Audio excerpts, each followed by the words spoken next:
Deus, querido Pai, agradecidos estamos, Senhor, por mais esta oportunidade. Que essa reunião transcorra em clima de muito aprendizado para todos nós. Obrigada, Senhor, por mais esta oportunidade. Graças a Deus e que assim seja.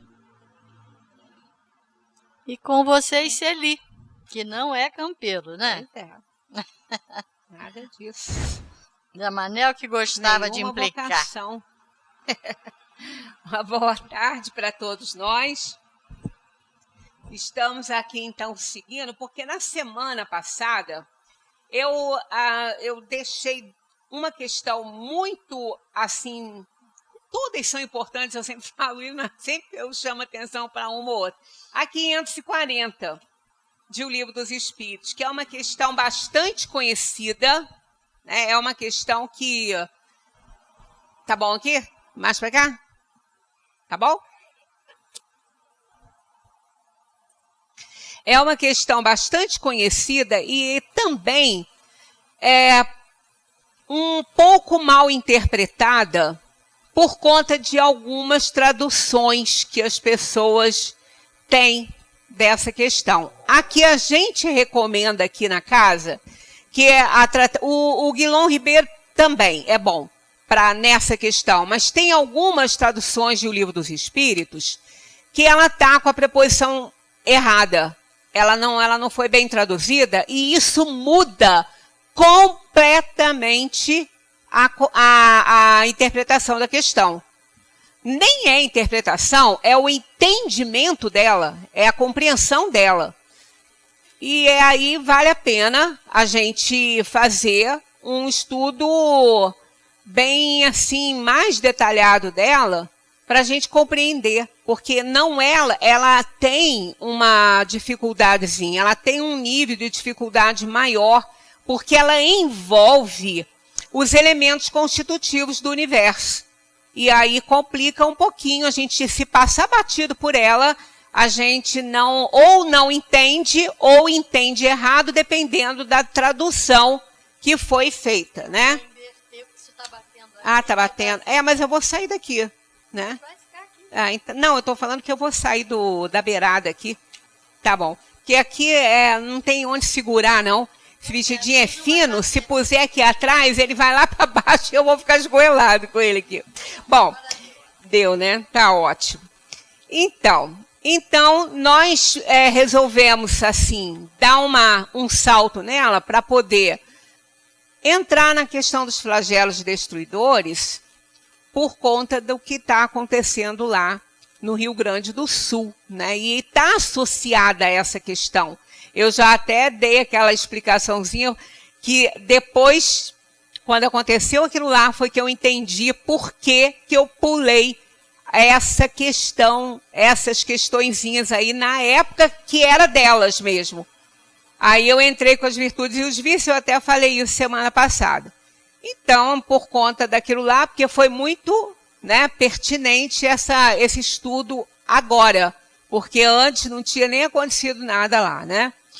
Aí nós vamos hoje abordar essa questão, mas estou partindo dessa aqui, que foi de onde eu parei com esse tema, para entrar nos flagelos na semana passada, né?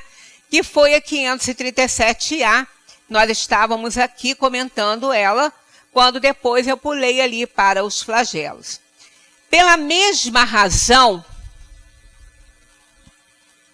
que a gente, dos espíritos, né, que interferem na natureza, poderia, então, haver espíritos habitando o interior da Terra e presidindo aos fenômenos geológicos, que a gente entende. Bom, tem lá os terremotos, aquilo vem tudo lá de dentro, os vulcões, né? Porque o centro da Terra, ele é incandescente, né? Ele é muito quente, ele é incandescente o centro da Terra. A Terra não esfriou totalmente. Ela tem o seu núcleo bastante quente, né? Depois que ela se soltou da estrela e ela ficou rodando, foi esfriando, fenômenos foram acontecendo. E se não fossem esses fenômenos, a gente não poderia nem estar aqui, né? Nesse planeta. Como tem planetas no nosso sistema que são habitados, mas não com essa constituição física. Para ter essa constituição física que nós temos aqui, as condições da Terra tinham que favorecer, e as condições favoreceram por causa desses fenômenos naturais que aconteceram.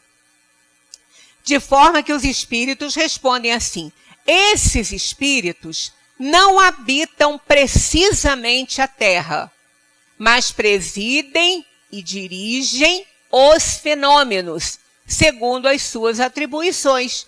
Quer dizer, não tem que ter espírito morando lá no interior da Terra, e muito menos aqui na Terra.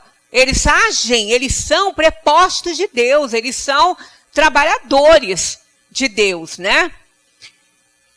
Um dia tereis a explicação de todos esses fenômenos e os compreendereis melhor.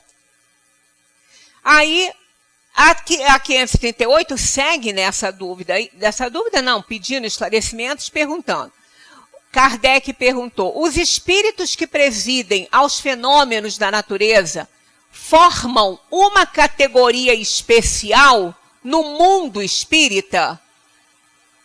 Um adendo: mundo espírita. Não entendam isso como se tivesse um mundo à parte onde os espíritos vivem. Não tem isso. Mundo espírita, que é uma metáfora para dimensão espírita. É dimensão espírita, não é um mundo. Senão a gente associa ao mundo como a gente tem aqui, o mundo onde os espíritos vivem. Todos os espíritos vivem em mundos. Como nós somos espíritos. Como alma encarnada, estamos aqui na Terra, no mundo material, e ao deixarmos essa matéria, nós vamos adentrar a dimensão dos espíritos. Aí está aqui, metaforicamente falando, mundo dos espíritos. São seres à parte ou espíritos que foram encarnados como nós? Quer dizer, quem são eles, né? Quem são esses espíritos? São deuses, né? Deuses, como a gente via lá na Grécia, né? Os deuses da água, o deus do fogo. Aí eles dizem que o serão ou que o foram. Quer dizer, são espíritos como nós, né? Não são deuses, são espíritos, são filhos de Deus. São criados por Deus simples e ignorante, fazendo toda a sua trajetória evolutiva através das escolhas, né, do livre-arbítrio.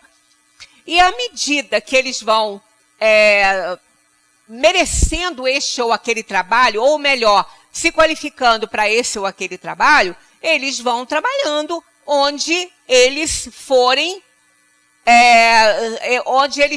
chamados. Né, dentro de todo um contexto universal.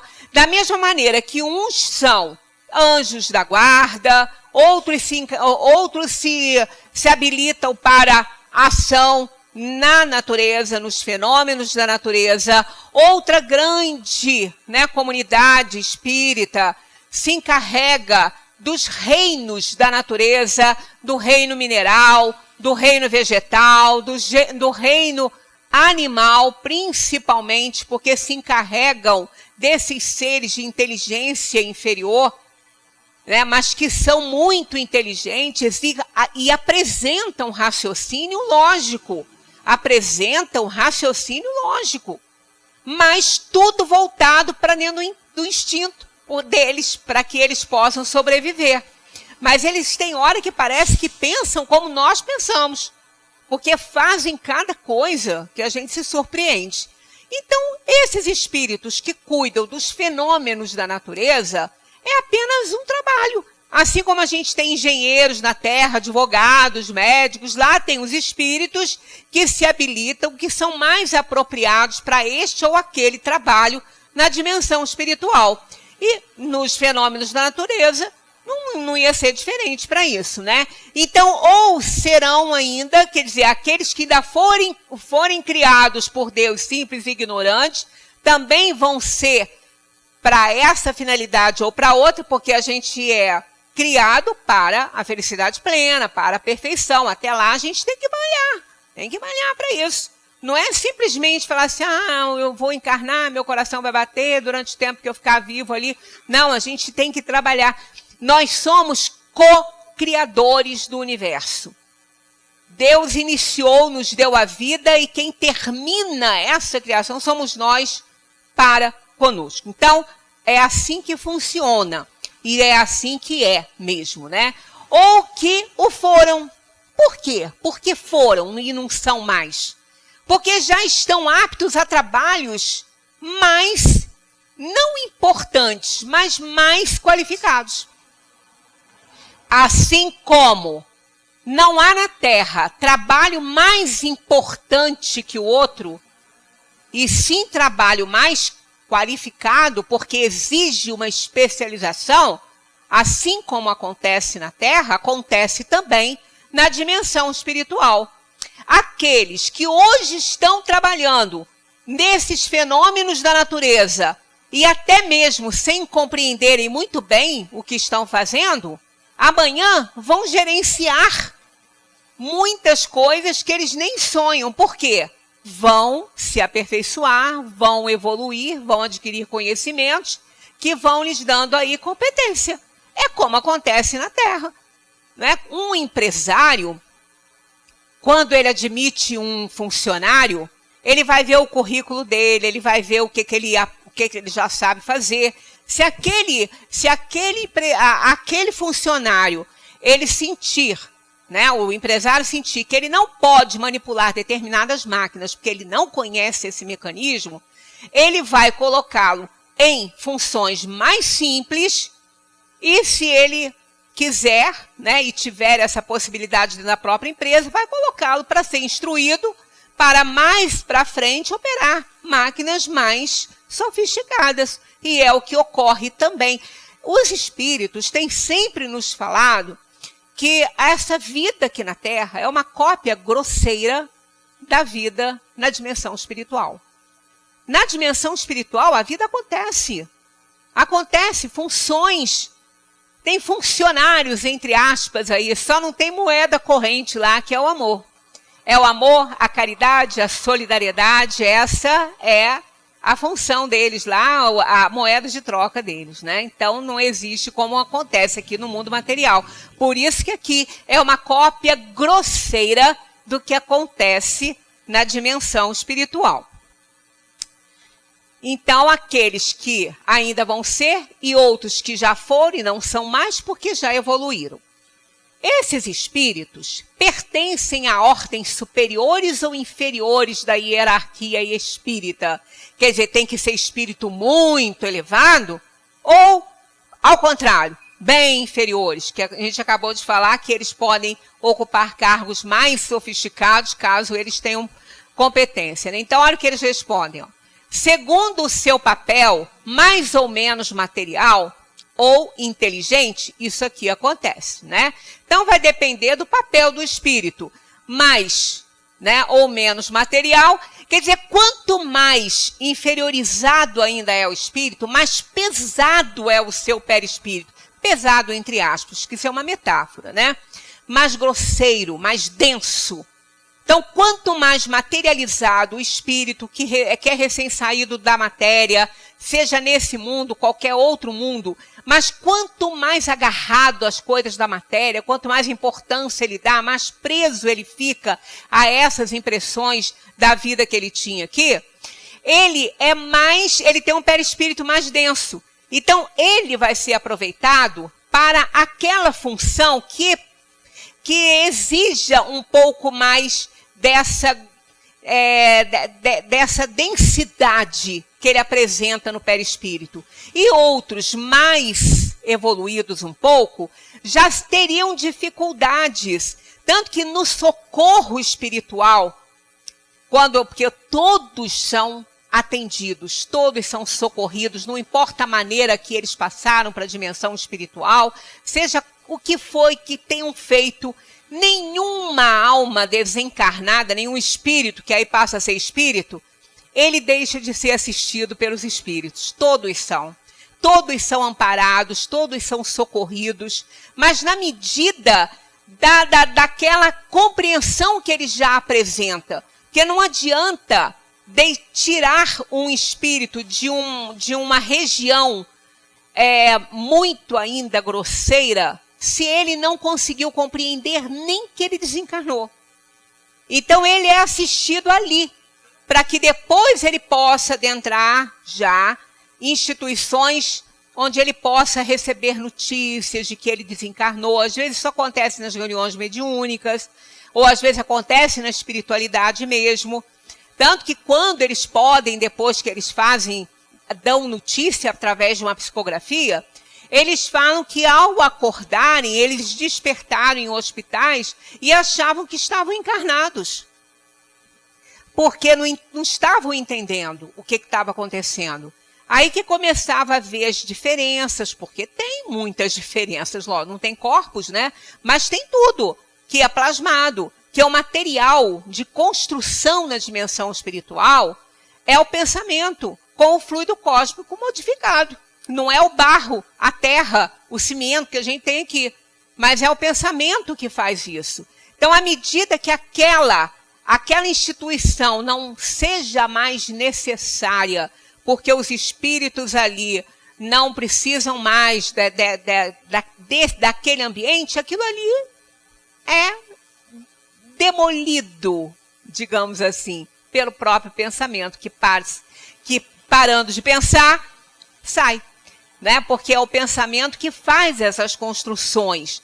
Então, quando o espírito ele precisa ser socorrido naquela região bastante ainda inferiorizada em que ele se encontra, são utilizados esses espíritos que já trabalham, que ainda estão com o perispírito muito denso. Mas eles trabalham, porque eles têm mais facilidade de se aproximar também de um outro perispírito denso. Aquele que está mais espiritualizado, ele tem mais dificuldade para ele fazer uma integração fluídica com aquele que está ali. Então, por isso que não é que seja uma hierarquia, um trabalho mais ou menos importante. É mais ou menos qualificado ou mais ou menos indicado para esta ou aquela atitude ou para aquela circunstância. É dessa forma que as coisas acontecem, né? Então, aqui nós temos, esses espíritos pertencem a ordens superiores ou inferiores da hierarquia espírita, segundo o seu papel, mais ou menos material ou inteligente. Uns mandam, outros executam. Esses que têm o perispírito mais denso, que são mais inferiorizados, eles às vezes não conseguem por eles mesmos tomarem decisões ainda acerca daquela assistência que estão fazendo. Aí são o quê? Executam aquilo que os outros estão mandando, que aqueles que podem mais estão mandando. Então, digamos que eles sejam enfermeiros sob a assistência dos médicos. O enfermeiro não pode fazer uma cirurgia, tomar uma decisão, dar um remédio ou outro, sem que o médico tenha feito dado a sua avaliação, né? O que ele tem que fazer com o paciente ali. Os hospitais têm o prontuário, a enfermagem vai lá ver o que o médico receitou, vai lá e executa. Então, é mais ou menos isso. Então, é um trabalho importantíssimo, mas não precisa de ter a qualificação do médico. Né? Ele tem a qualificação que ele tem que ter como enfermeiro. Então, não é mais importante que a do médico. É mais ou menos qualificada a ação. Mas de importância, todas têm, né? Os que executam as ações materiais são sempre de uma ordem inferior, entre os espíritos como entre os homens. Isso é simples de compreender, porque é igualzinho aqui. Não tem diferença, né? Quando ele entra por competência, não tem diferença. O negócio é quando ele é colocado lá por influência. Aí é outra história, né? Aí a coisa muda. Mas como no plano material, espíritos inferiores, isso é comum acontecer, a gente já sabe e não se surpreende com essas coisas. Bem, os espíritos agem sobre os fenômenos da natureza, agem com conhecimento de causa em virtude do seu livre-arbítrio ou por um impulso instintivo e irrefletido. Olha, isso aí a gente questiona, né, se a gente não estiver lendo aí o resultado como eles responderam, né? Olha só, uns sim, outros não. Faço uma comparação. Figurai essas miríades de animais que pouco a pouco fazem surgir do mar as ilhas e os arquipélagos. Acreditais que não há nisso um objetivo providencial e que essa transformação da face do globo não seja necessária para a harmonia geral? Quer dizer, olha a importância do trabalho deles. Mas eles não sabem o que eles estão fazendo. Eles estão se grudando um no outro. E suas carcaças vão ficando ali, grudadas. E ficam coladas. E dali emergem ilhas, espaços que se pode subir. Então, eles não sabem que eles estão fazendo isso, mas eles estão fazendo. E isso é importante demais. Então, tudo é útil na natureza, tudo. Quando a gente observa uma formiguinha miudinha, né? Que a gente custa até a ver a bichinha, de tão pequenininha que a danadinha é, a gente fica imaginando assim, gente, qual a utilidade dela? Ela é menos que a cabeça de um alfinete ali, às vezes, quando ela é magrinha, ela fica ali. Aí a gente fica, mas como é que pode? Qual é a utilidade? Mas tem. Se não tivesse, ela não estava ali. Porque os dinossauros não desapareceram, não entraram em extinção, é porque eles não eram mais necessários na Terra. Mas aquela formiguinha está ali. Se ela está ali, é porque ela é necessária. Senão, ela também não estaria. Porque tem um controle do Criador no universo. Então, nada fica e nada se esvai sem que o Criador tenha a ciência e o comando disso aí, o controle de tudo isso aí. Então, tudo está no lugar certo e no tempo certo com a sua existência, né? Para que haja uma harmonia nesse universo. São, entretanto, animais do último grau os que realizam essas coisas enquanto vão provendo as suas necessidades e sem se perceberem que são instrumentos de Deus. Pois bem, da mesma maneira, os espíritos mais atrasados são úteis ao conjunto, enquanto eles ensaiam para a vida e antes de terem plena consciência de seus atos e de seu livre-arbítrio, agem sobre certos fenômenos de que são agentes sem o saberem. No livro dos médiuns, nós temos ali uma pergunta que é feita a São Luís sobre transporte de objetos. Porque perguntaram ao espírito como que ele podia transportar um objeto. Como que ele conseguia, né, fazer que esse copo aqui saísse daqui e fosse lá para a recepção ali. Como é que ele fazia isso? Ele disse, eu envolvo em mim. Isso que ele dizia, que ele respondia, eu envolvo em mim. Aí depois São Luís vem, também questionado por aqueles que estavam ali, né? E fazendo esse trabalho, essa entrevista espiritual, né? Nessa comunicação, para esse aprendizado na época da codificação. Então, São Luís dá a explicação. E São Luís fala, ele faz, mas ele não sabe como ele faz, porque ele não entenderia.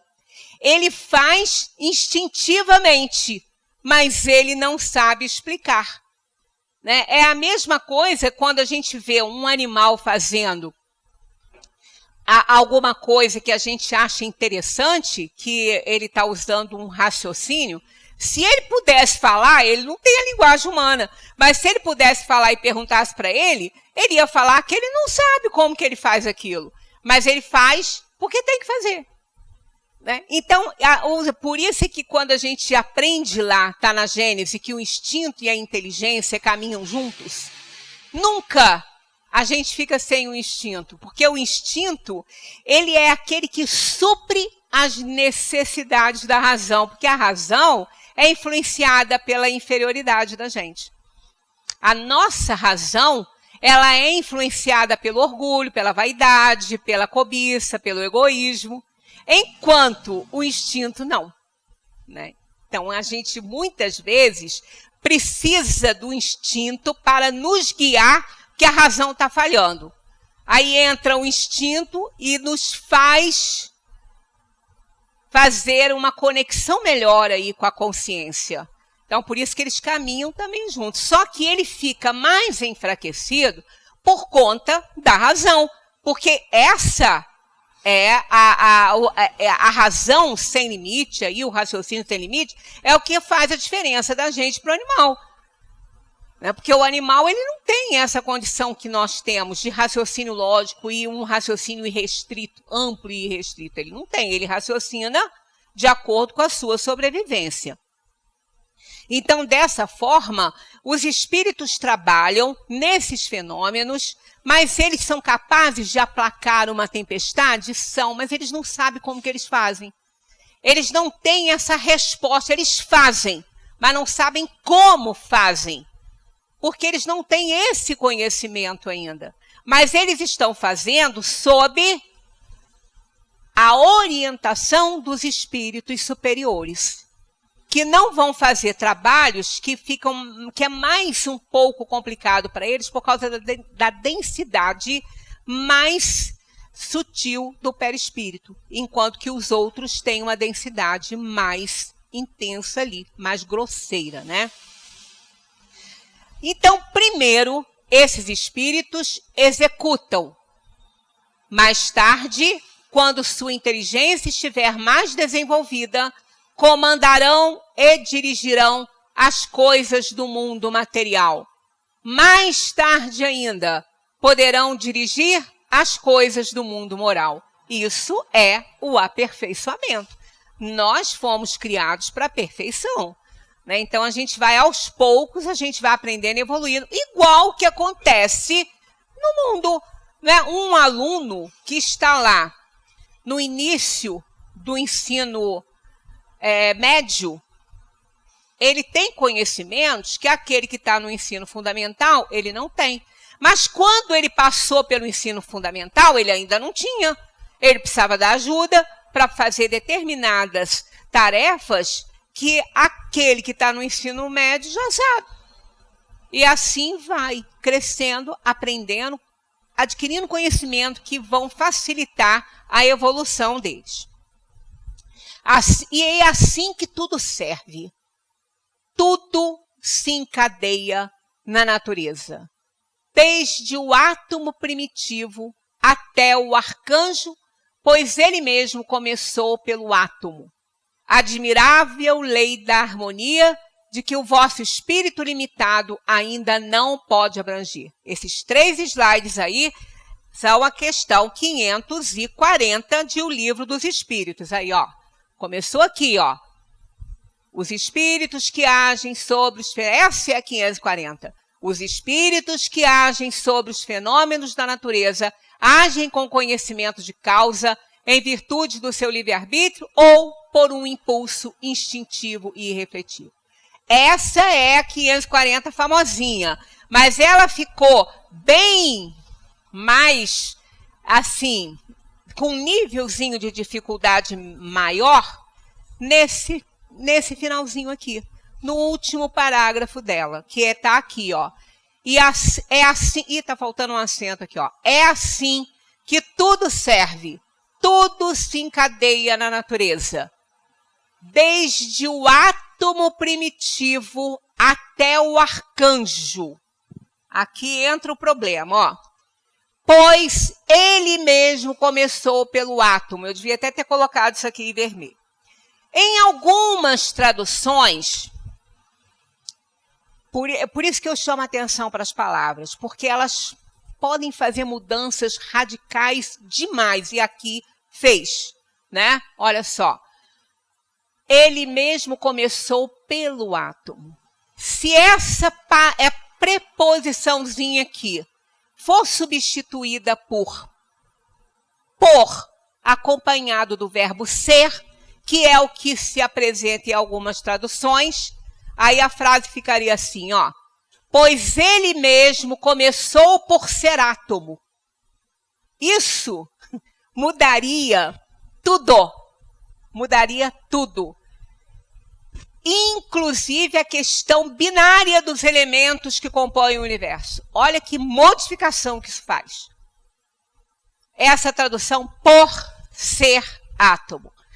Então vamos raciocinar juntos. Olha aqui. Pois ele mesmo começou pelo átomo. Vamos mudar para outra. Pois ele mesmo começou por ser átomo. O que a gente entende? Ele era átomo. Quem era átomo? O espírito, o arcanjo. Como pode? Como pode a inteligência do universo sair da matéria? Dessa matéria densa? Então não pode. Porque isso iria contradizer, não sou eu que estou falando que não pode, não. Estou falando que vai contradizer o que está lá no início de O Livro dos Espíritos, que a gente estuda. Aqui, ó. Depois eu volto lá. Que definição podeis dar da matéria? A matéria é o liame que prende o espírito. É o elo que prende o espírito ali. É o instrumento que ele usa, tá? É um instrumento que ele usa e sobre o qual, ao mesmo tempo, exerce a sua ação. Quem é ele? O espírito. Ele usa, então ele não é matéria. Por isso que aquela tradução por ser átomo, totalmente errada, nega isso. Ela nega isso que está aqui. De toda forma, né? Comentário de Kardec. De acordo com isto, pode-se dizer que a matéria é o agente intermediário com a ajuda do qual e sobre o qual o espírito atua. É o espírito atua sobre esse agente e olha aqui, intermediário. Ele não é nada mais do que intermediário. Ele não deu origem ao espírito. Mas ele é tão importante, esse agente, a matéria é tão importante que sem ela o espírito não consegue se manifestar nos planos materiais. Por isso que nunca o espírito vai estar sem o seu perispírito. E olha que eu ouço isso aí de oradores internacionais e famosíssimos. O dia que eu ouvi, eu falei, gente, eu estou ouvindo direito, então eu não estou entendendo a doutrina, não. Aí eu voltei para essas questões aí, que estão lá no início de O Livro dos Espíritos. Então é óbvio que não é? Porque se o espírito... Porque eu já ouvi desses oradores que quando o espírito se torna puro, quando ele termina a sua evolução, termina entre aspas, a gente está falando em nível terra, né? Porque nós somos imortais e se a gente é imortal, a gente vai aprender eternamente. Mas que quando ele se torna um espírito puro, e essa escala, ela está em relação à Terra, né? Aos planos que a gente conhece. Que quando o espírito se torna puro, por exemplo, Jesus era um espírito puro. Mas Jesus não ficou sem o seu perispírito. Porque quando ele apareceu após a crucificação, ele apareceu com o seu corpo espiritual. Ele apareceu com a sua matéria. Que matéria? Que interssenciada. Aquele corpo que a alma se reveste. Que tem a aparência desse que a gente tem aqui, até que a gente evolua a tal ponto que possa escolher uma que a gente já teve, que foi importante para a gente. Então, quando Jesus aparece com seu corpo, como Paulo fala, com seu corpo resplandecente, com seu corpo celestial, aquilo ali é o perispírito. Olha, ele era puro e ele se desfez do perispírito? Nunca. Então, eu escutei 2 oradores, não foi nenhum não, que quando o espírito se torna puro, ele não tem mais perispírito. Isso é bobagem, não sou eu que falo, está aqui na doutrina, está aqui na codificação de Kardec. E a prova disso é Jesus, que não abriu mão do seu corpo espiritual. Senão, como que ele ia interagir no mundo? Como que Jesus ia aparecer para Madalena, para os seus discípulos, para quem quer que ele quisesse aparecer? Como luz? Como ele seria identificado? Pois é justamente o perispírito que identifica o espírito na espiritualidade, que dá uma oportunidade da gente saber quem está ali. Não é? Então, claro que nem quando o espírito é puro, ele fica sem sua, entre aspas, matéria quintessenciada, que é o perispírito. Então, a matéria é tão importante quanto. Mas isso não quer dizer que esse espírito tenha saído dela. E porque do átomo ao arcanjo, porque ele mesmo começou por ser átomo, o arcanjo é espírito, teria sido um átomo. Não faz sentido, negaria o que a gente está lendo aqui, né? Negaria tudo isso aqui.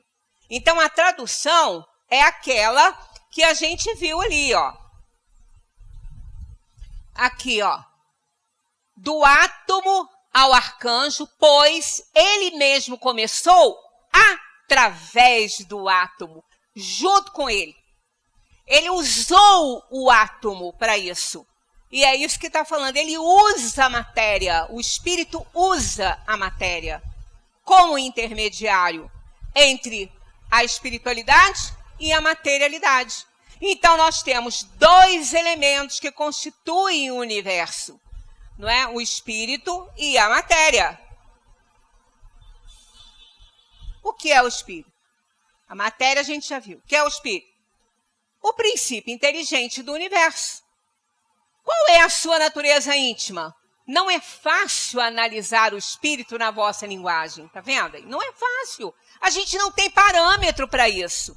Nós não temos como definir, né? O que é o espírito? O princípio inteligente do universo, como que ele é? Como que é a sua aparência? Tá aqui, ó. Não é fácil analisar o espírito na vossa linguagem, pois para vós, ele não é nada, porque não é coisa palpável. Mas para nós é alguma coisa, pois ficais sabendo, nenhuma coisa é o nada e o nada não existe. Né? Então, para que o espírito possa interagir na matéria, ele usa a matéria para isso, senão ele não pode, ele precisa usar a matéria. Então, ela é muito importante, tão importante quanto ele. Claro que ele é mais porque, não é tão, né? É mais porque ele é a inteligência do universo. Mas sem ela, ele não pode manifestar a inteligência, então ela é tão importante quanto, né? Não resta dúvida. Aí vem essa questão aqui, 25, que está lá no início do Livro dos Espíritos. O espírito é independente da matéria ou não é mais do que uma propriedade desta? Olha só, propriedade desta, então ele seria matéria, né? Propriedade desta. Olha só a pergunta de Kardec. O espírito é independente da matéria ou não é mais do que uma propriedade desta, que seria aquele do átomo ao arcanjo, porque ele mesmo começou por ser átomo. O arcanjo foi átomo. É o que está aqui, né? Perguntando, Kardec perguntando. Como as cores são propriedade da luz e o som uma propriedade do ar?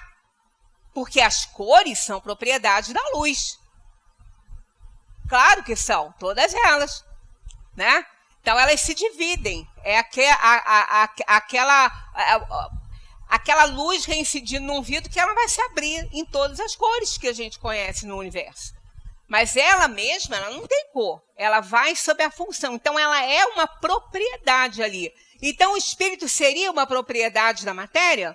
Eles respondem, são distintos, mas é necessária a união do espírito e da matéria para dar inteligência a esta. Então, a matéria precisa do espírito para intelectualizá-la. E ela, né, o espírito precisa da matéria para agir sobre a matéria, para se inteirar com a matéria, interagir com ela, senão ele não consegue. Então isso aí forma o quê? Os dois elementos do universo, né?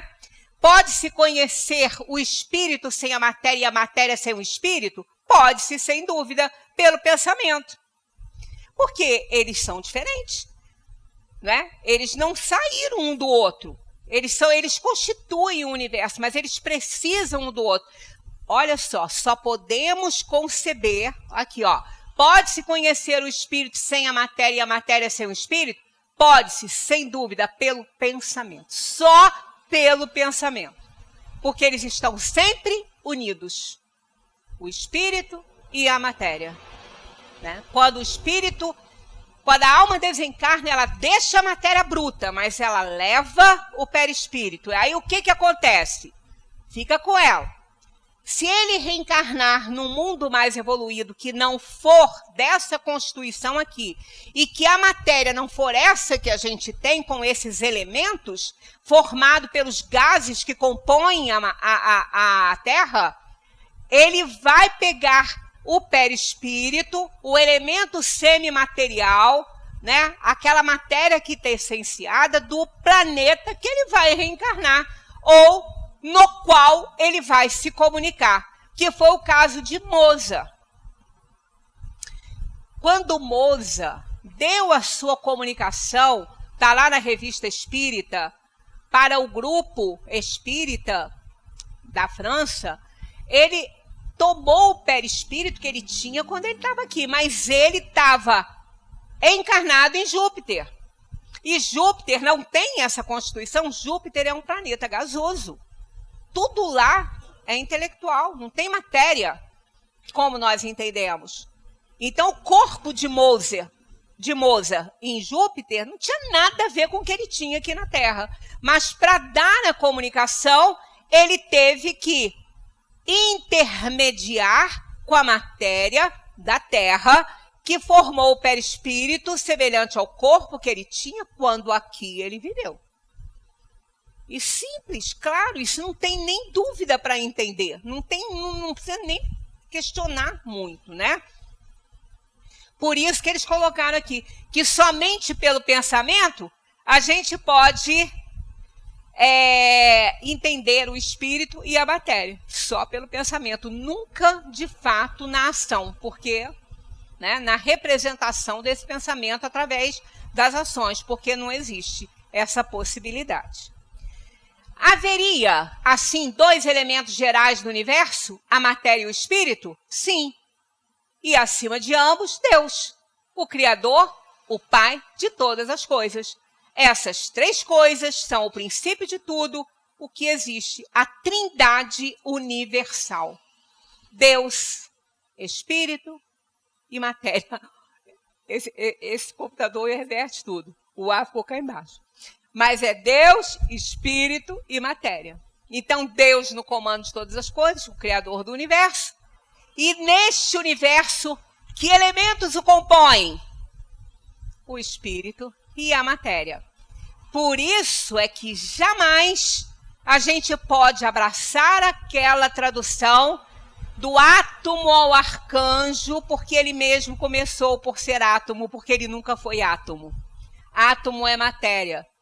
Ele é imaterial. Então, através do átomo, pelo átomo, porque ele usou a matéria para poder se comunicar e fazer a ação nos mundos materiais. Então, está bem aí clarinho isso, né? Então, a vida é a harmonia dos movimentos resultante das trocas incessantes no seio visível e invisível da natureza. Sua manutenção depende da atividade de todos os mundos e de todos os seres. Olha aí o pronome indefinido, ó. Todos os mundos. Todas as moradas da casa do Pai. Trocando numa palavra só. Todo o universo ou os universos, né? E de todos os seres, todos os seres. Não está restringindo ao ser hominal, e sim todos os seres. Daí a nossa necessidade do respeito a tudo que está na criação. Porque se está lá, é porque é útil. E se é útil, merece o nosso respeito, né? E nós temos que preservar isso. A gente precisa entender melhor isso, para não ter que passar pelo que o Sul está passando, pelo que a Terra inteira está passando, pelo que nós passamos com as nossas dores, os nossos sofrimentos. É o desrespeito nosso ao nosso templo, que é o corpo físico, que nós estamos constantemente violando com os nossos desregramentos, nossos excessos, nossas imprudências, negligências, porque a gente não consegue alcançar esse nível de compreensão, de respeito a tudo que é respeitável. E é respeitável tudo que está na obra da criação. Então a vida é uma harmonia dos movimentos, é a harmonia dos movimentos resultante das trocas incessantes no seio visível e invisível da natureza. Sua manutenção depende da atividade de todos os mundos e de todos os seres. Cada individualidade, na prova como na redenção, como na glória divina, tem como função definida de trabalho e elevação dos seus próprios valores. Então, isso aí precisa ser compreendido por nós. A vida é uma harmonia de movimento, resultante de trocas. Olha o que está escrito aí. Trocas incessantes. Não é só que vem, não são só os meus direitos, são os meus deveres também. É uma troca de aptidões, troca de talentos, troca de sentimentos, é tudo uma troca, não é? No seio visível e invisível. Naquele mundo que eu vejo e naquele mundo que eu só sinto, mas não vejo. Vejo através dos meus sentimentos, né? Então, olha só, sua manutenção, olha o que diz esse texto, sua manutenção. Esse texto está num livro e eu não anotei o nome, eu realmente não sei, mas ele não está na codificação, ele está num livro, mas eu não estou me lembrando, eu vou fazer uma pesquisa depois na internet para achar a autoria, né? Sua manutenção depende, depende. Manutenção depende. Sem isso não tem manutenção. Ela depende da atividade de todos os mundos e todos os seres. Tá vendo? Então, por isso que quando a gente faz uma desgraça aqui na Terra, isso reflete nos outros mundos. Porque estamos todos interconectados, todos. A dimensão espiritual também fica abalada com o que acontece nos mundos materiais, porque estamos todos conectados entre nós, todos. As nossas relações, elas são eternas, com todos os seres, com todos. Hoje, a gente está se relacionando aqui, na nossa reunião, amanhã, poderemos estar nos relacionando na dimensão espiritual, porque somos irmãos e cidadãos desse universo inteiro. Então as nossas relações continuam, se perpetuam pela eternidade.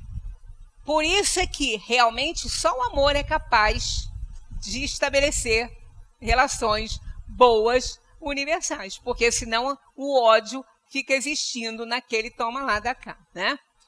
Cada individualidade, olha aqui, cada individualidade, quer dizer, cada um de nós, não é o esperar o todo, né?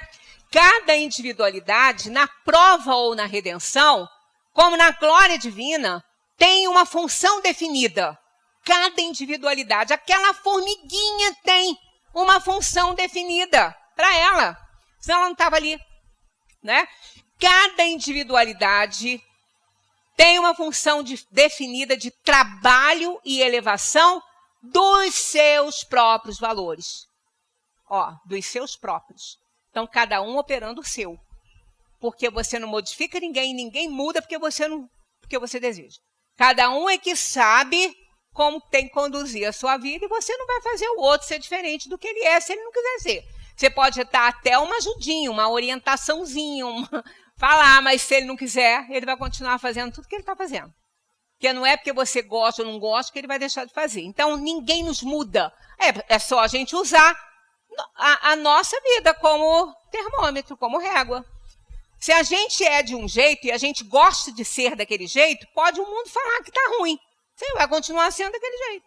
Até a hora que você sentir que não é legal, aí você muda. Isso é a nossa realidade, né? Colabora o verme no solo, preparando o ninho adequado às sementes. Quer dizer, o verme, a minhoquinha. Se não fosse aquela minhoca lá, transitando por dentro da terra, as raízes não respirariam. Né? Por quê que os minhocários são importantes? Tem que ter. Porque se você soca uma terra lá e planta uma coisa numa terra socada, a raiz vai ficar ali sufocada, ela vai morrer. Aí bota as minhoquinhas lá e elas vão passeando lá, fazendo túneizinhos, levando oxigênio que já existe na terra, levando mais. Então, olha só, a minhoca sabe que ela tem que fazer isso? Não, mas ela faz. Se ela pudesse falar, ela não ia saber explicar porque que ela faz. Mas ela faz. E sem aquele trabalho dela, a gente não teria raízes respirando com facilidade, né? Então, tá lá, ó. Colabora o verme no solo, preparando o ninho adequado às sementes. Contribui o vento, permutando o pólen das flores. Esforça-se a água, purificando a vida física. Lá no sul se esforçou tanto que passou do limite, mas o que vai acontecer depois? Purificar a vida física e moral. Porque ninguém sai de uma tragédia dessa como entrou. Né? Não sai. Pode sair até mais revoltado, mas não vai sair igualzinho, não. Né? Porque balança, essas coisas balançam as nossas estruturas. E está lá na Gênese. Não são mais as estruturas do planeta que precisam ser muito balançadas, não. E sim, as entranhas do homem são essas, porque nós somos espíritos inferiores, a gente precisa melhorar. Então, esforça-se a água purificando a vida física, serve a árvore florindo, frutificando e regenerando a atmosfera, coopera o animal, ajudando as realizações humanas, suando e morrendo, para que haja vida normal nos domínios da inteligência superior. Quer dizer, vamos duvidar do amor de Deus pelo verme? Não vamos, não. Ele ama tanto o verme quanto aquele arcanjo que está lá, executando suas mais nobres tarefas. Porque tudo é útil na natureza, do átomo ao arcanjo, porque ele mesmo começou pelo átomo, através do átomo. Muita paz para todos, que a gente continue estudando doutrina espírita. Vale a pena.